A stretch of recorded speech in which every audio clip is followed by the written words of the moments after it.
Willkommen bei Traces of Light. Elsbeth Horbaty nimmt dich mit auf die Suche nach Menschen und Gemeinschaften, die in diesen schwierigen Zeiten Mut machen.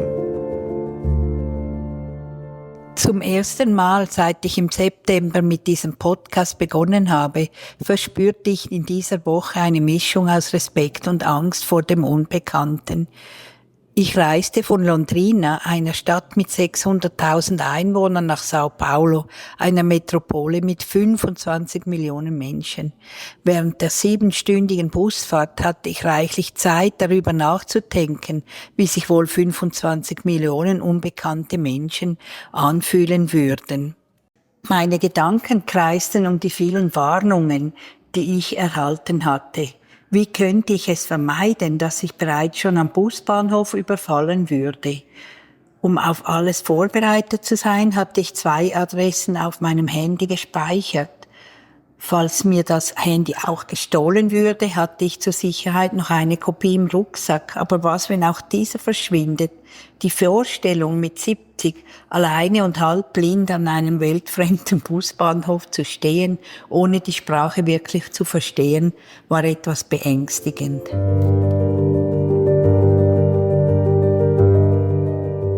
Guten Tag, ich bin Elsbeth Horbaty und gerade 70 geworden.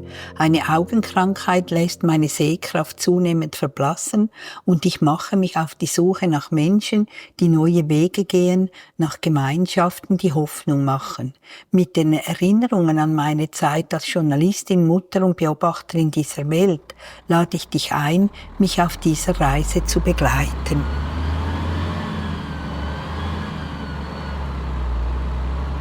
Während der 7-stündigen Fahrt in einem modernen Bus, ausgestattet mit Schlafplätzen unten, Liegesitzen oben, WLAN, Fernseher und einer Toilette, bekam ich einen Vorgeschmack darauf, was mich in São Paulo erwarten würde. Viele Menschen und modernste Technologie. Einmal hielt der Bus an, damit die Passagiere einen Kaffee trinken konnten. Mein Sitzbarnachbar warnte mich darauf zu achten, die 20-minütige Kaffeepause nicht zu verpassen und rechtzeitig zurück im Bus zu sein.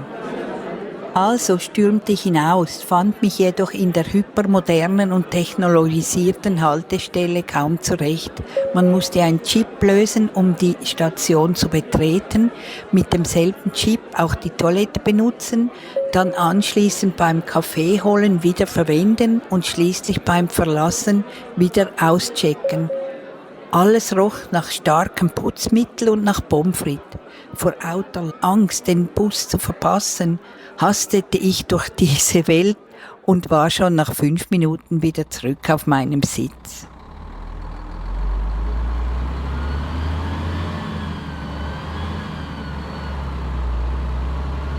Auf dem riesigen Busbahnhof in São Paulo angekommen, folgte ich den Anweisungen meiner Freundin.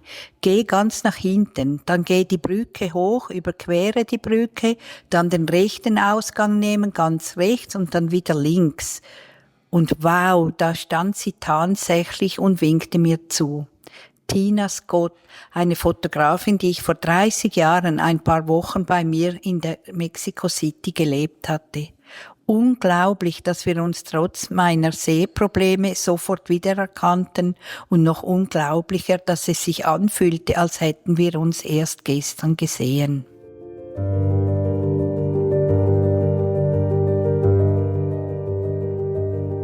Steck dein Handy sofort weg, sagte sie lachend, bevor sie mich herzlich umarmte.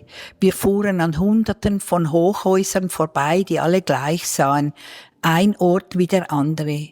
Als Tina dann die Türe zu ihrer Wohnung öffnete, fühlte ich mich jedoch wieder gleich bei ihr zu Hause. Ihre Fotografien, die ich seit Jahren auf Facebook verfolge, schmückten die Wände und erzählten ihre Geschichte. Tina Leme Scott ist aus São Paulo, hat Fotografie studiert, hat im Amazonas gearbeitet und lange Zeit in England gelebt. Ihr englischer Partner war befreundet mit meinem englischen Partner. Sie hat für bekannte Größen der brasilianischen Medien zusammengearbeitet. Sie war Kuratorin Bildredaktorin für verschiedene Zeitungen und unterrichtete Fotografie und so etwas, was sie visuelle Alphabetisierung nennt. Aber ich lasse sie hier selber reden. Da Tina nebst Portugiesisch, Spanisch und auch Englisch, aber kein Deutsch spricht, habe ich das Interview mit dieser faszinierenden Frau auf Englisch gemacht, weil die meisten von meinen Hörerinnen das sicher verstehen werden. Sie erzählt hier, wie sie im Amazonas mit Menschen zusammenarbeitete, die in den frühen 80er Jahren zu Beginn der Globalisierung daran arbeiteten, der indigenen Bevölkerung eine eigene Stimme zu verleihen. Durch ihre Initiative erhielten diese Menschen die Möglichkeit, ihre eigene Realität selbst über die Fotografie darzustellen und diese so in den Medien sichtbar zu machen. I'm sitting here with Tinas Scott in the west of this huge city of São Paulo, 25 million people. And I've chosen to come and see her, or rather she invited me to see her because she heard of my podcast on Facebook.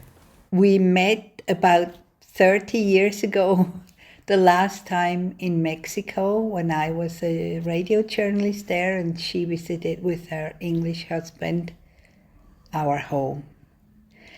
I've chosen to do these Traces of Lights with Tina in English, so it's a little bit a different variety. And I've chosen her because I think she means a light for this world, very inspiring woman. And so I have a few questions and we just hear a little bit what you do. You've been a photographer all your life? Yes. Yes. Thank you. Yes, I've been a photojournalist for over 40 years.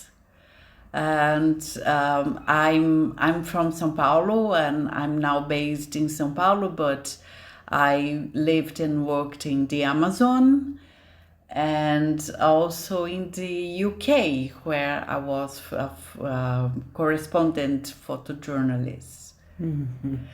And as well as being a photographer, I'm also a curator of photo exhibitions and a picture editor and photography teacher, photo editor and visual literacy trainer. Yeah, nice. You've been working with many great names in this country, in the UK. Yes.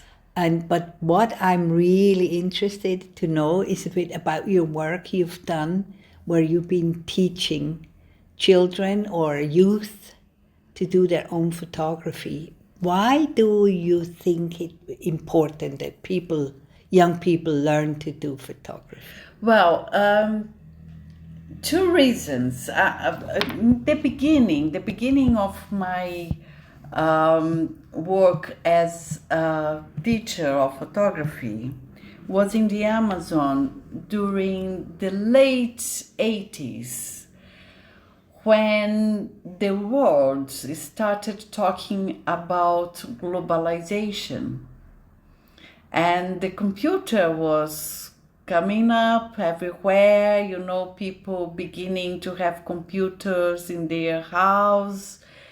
So there was an NGO working in the Amazon worried about how to fit these young people from the rainforest into this globalized world, but still being themselves and not knowing about the globalization, but still being themselves from the Amazon with their culture,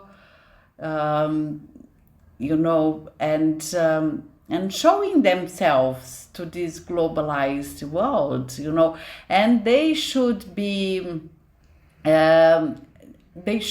be apart from this new world that was coming during the 90s.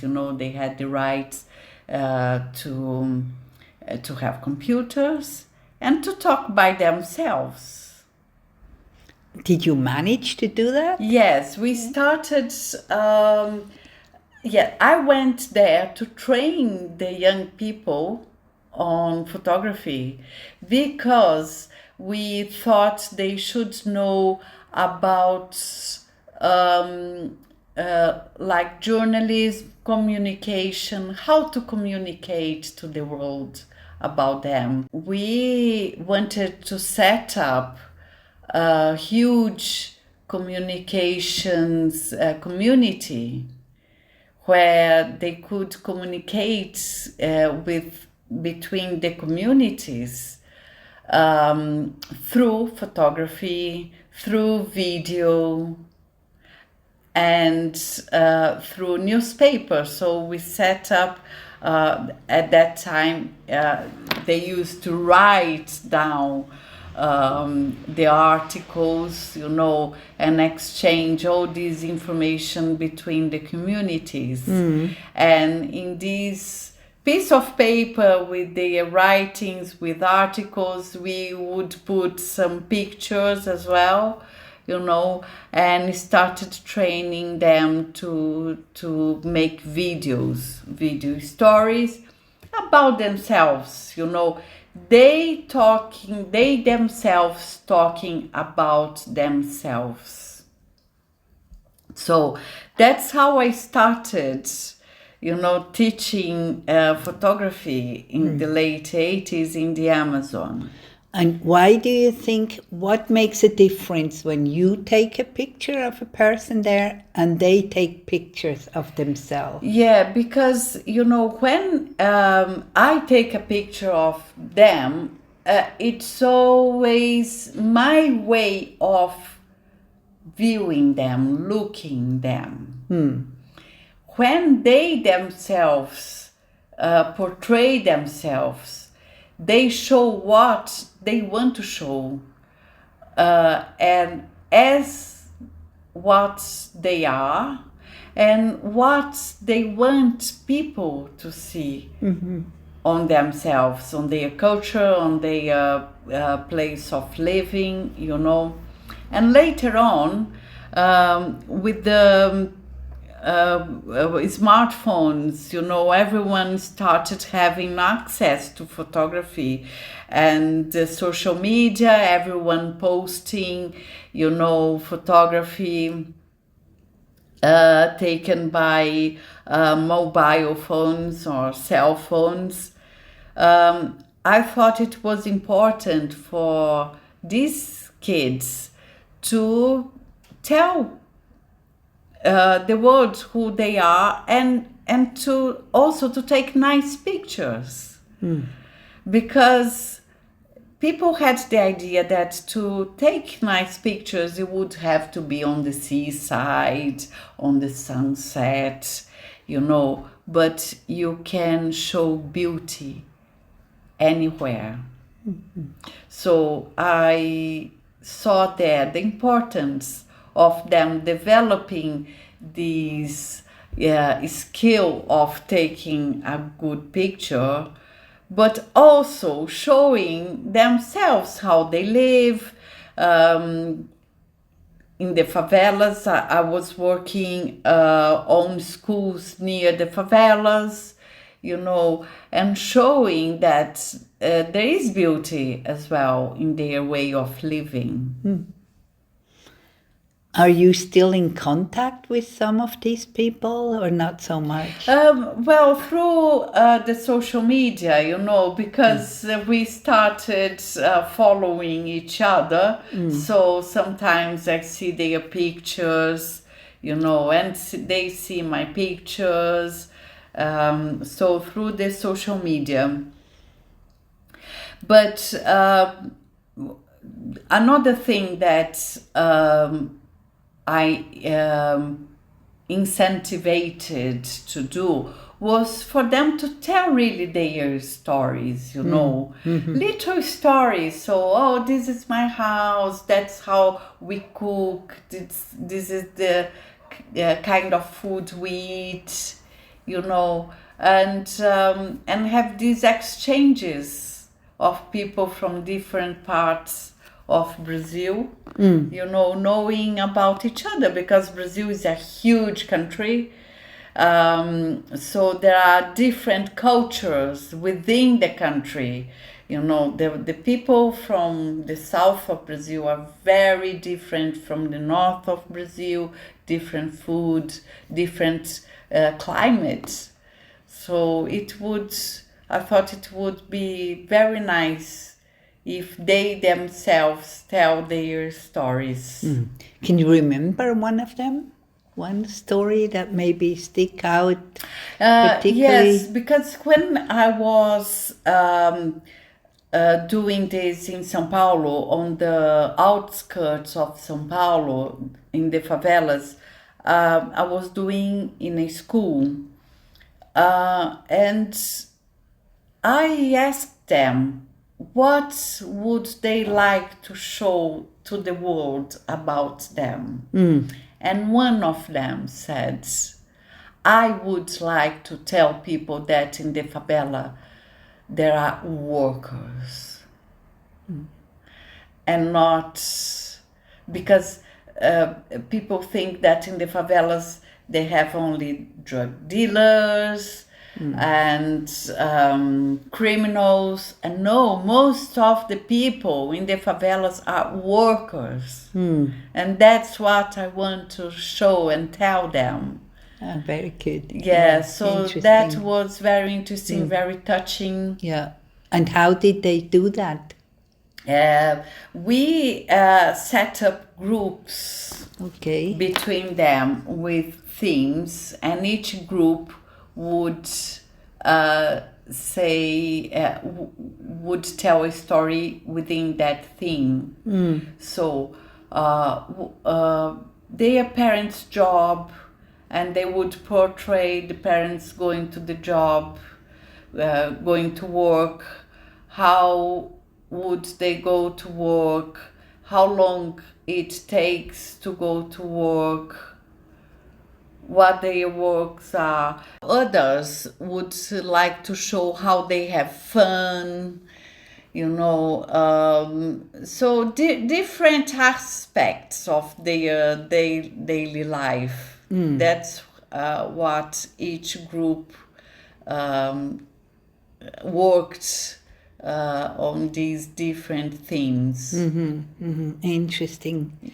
And you as a photographer, the theme I'm looking for is traces of lights. You as a photographer, you work a lot with light as well. Why is light for you important? Well,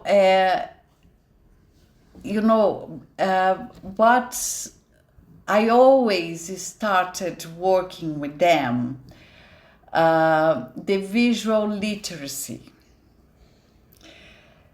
For them to look the daily scenes in a different way.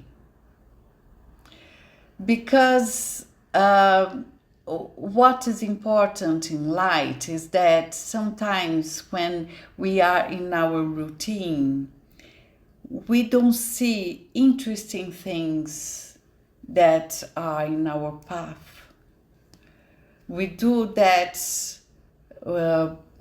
path to go to work or to go to school, and we don't pay attention on things that are around. And my aim was them to start looking at the things, the perception of things they don't normally pay attention every day, So they started noticing colors, shapes, lines that they wouldn't pay attention normally, So they started seeing their surroundings in another way, and watching how much squares and triangles and round shapes there are on their path,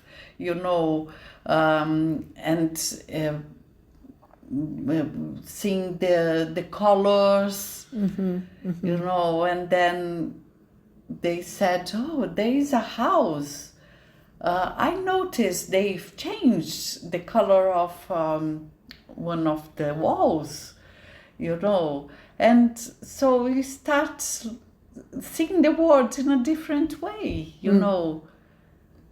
Yeah, so by doing this type of photography, maybe people start to have a different perception about themselves. Yes. Interesting. Yes, that's how I taught the visual literacy for them to start looking and seeing the daily things in another way, in a more interesting way. Yeah, and so you maybe open the door to a different perception of their own life, no? Exactly. And then they started saying that they started seeing beauty, you know, in their surroundings. In their daily life. Yeah.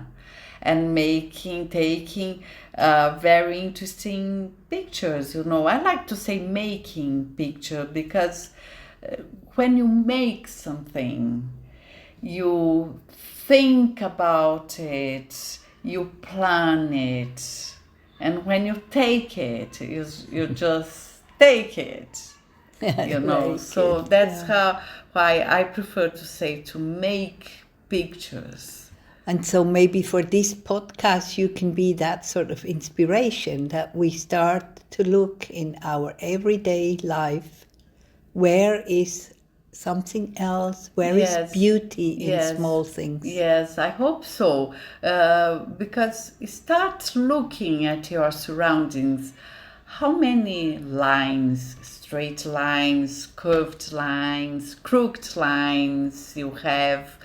You know, how many shapes, triangles, rectangles, round circles. Start noticing. Colors. And colors. How many colors.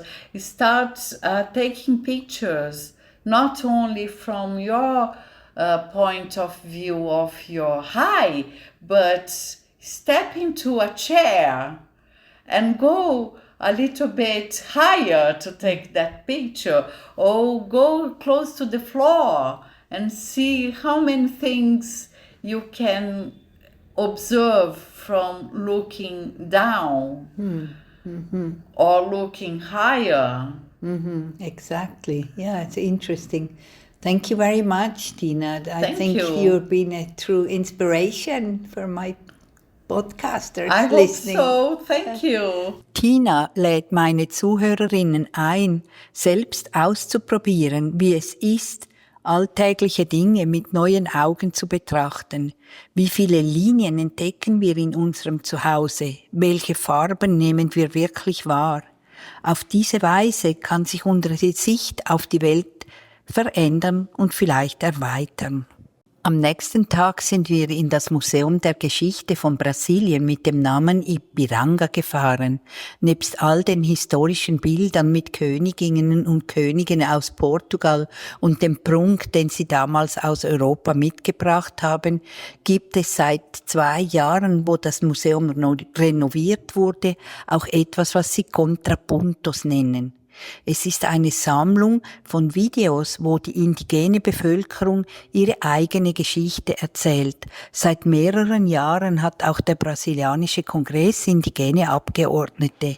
Ich glaube, dass dies unter anderem möglich wurde, weil Menschen wie meine Freundin Tina vor 30 Jahren dazu beigetragen haben, der indigenen Bevölkerung die Werkzeuge und das Selbstbewusstsein zu geben, um ihre eigene Realität sichtbar zu machen.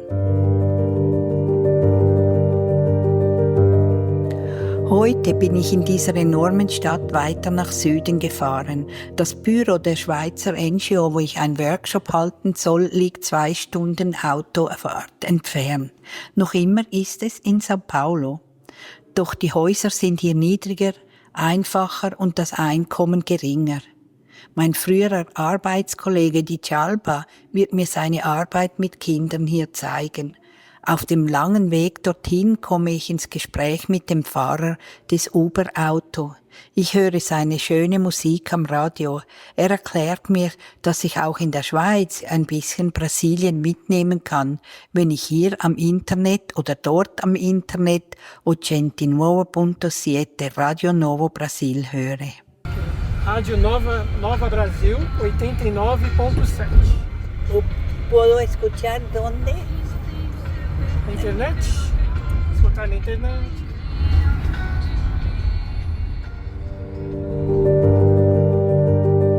Das war Traces of Light. Ein Podcast von Elsbeth Horbaty, die auf der Suche nach Menschen und Gemeinschaften ist, welche in diesen schwierigen Zeiten Mut machen.